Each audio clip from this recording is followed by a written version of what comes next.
It may be a nice day to start again, but it's also a nice day to try again.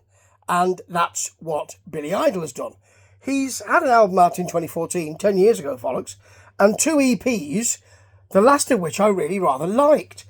And apparently the story goes, and it may be apocryphal, but if it's not, it's a great, great story, or a great, great thing, that he realised he was having to do the same amount of promotion for an EP as he would to do an album, and thought, well, we might as well do an album then.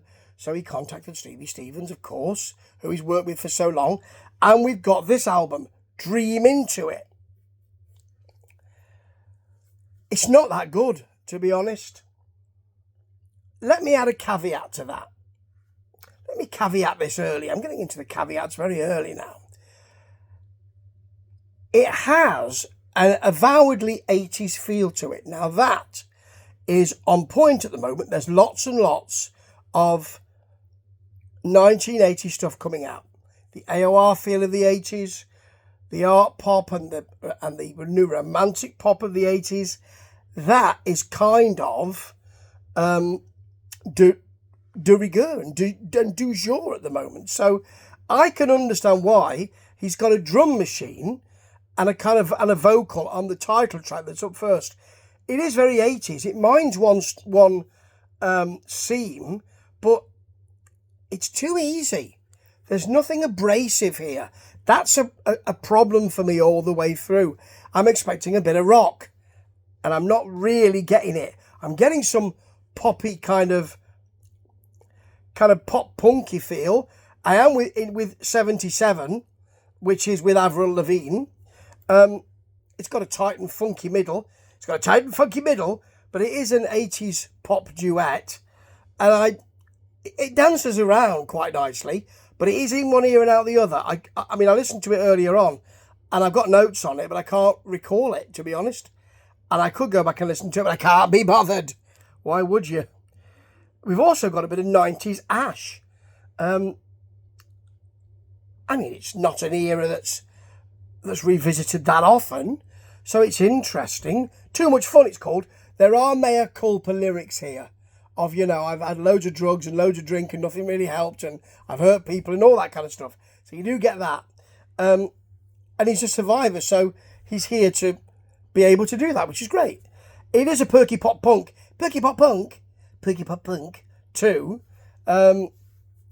It's all right. It's nothing special. Most of the stuff here isn't. Probably one of the only great things here is John Wayne, in which he sings a duet with Alison Mosshart, and there's more drama. It's downbeat drama. There's a good kind of Nick Cave type duet here. It's a bit outlaw country.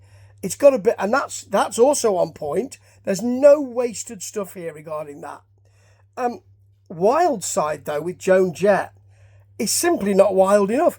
They're sat in their cardigans, sipping tea. There's nothing wrong with that. But sitting in their cardigans, sipping tea and binge-watching series on a streaming platform and saying, well, that was good, and so to bed. Yeah. The guitars suddenly attack, actually, but you sort of feel like as if they're saying, well, we do need some guitars in here, don't we? You do play guitar, don't you, Joan? Yeah, we could do with some guitars. Let's get some in. That's enough. Don't get anybody too excited. Leave it. And then he goes a bit pop Cure. The Cure. It goes a bit like that with Gimme the Weight. It's not Friday I'm in Love or anything, but it's got a mea culpa lyric and an 80s pop chorus, but it sounds a bit like The Cure when they go pop. Weird. It's not what you expect from Billy Idol. And although I would generally say that when people are doing stuff, itchy eye here, when people are doing stuff which is different, tally ho and well done, I would normally say that, and I'd normally ballyhoo it. But here, I'm thinking, well, your appeal was quite rigid and quite specific, and really, we need to see that to make that much effect, and we ain't got it. Although the final track sounds like White Wedding. It's a nice day for still dancing. Doesn't do it like that, but it sounds like Still Dancing to sound like White Wedding.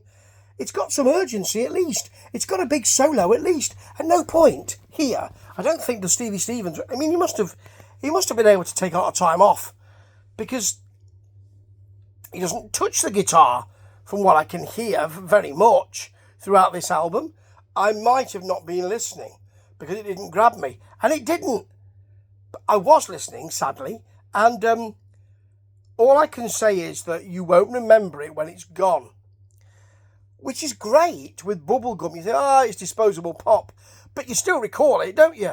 And you can still sing along. There's something wrong when you can't recall the tracks. And I know I listen to a lot of music, both for the magazines I write for and for this podcast, but that music stays with me, Follox.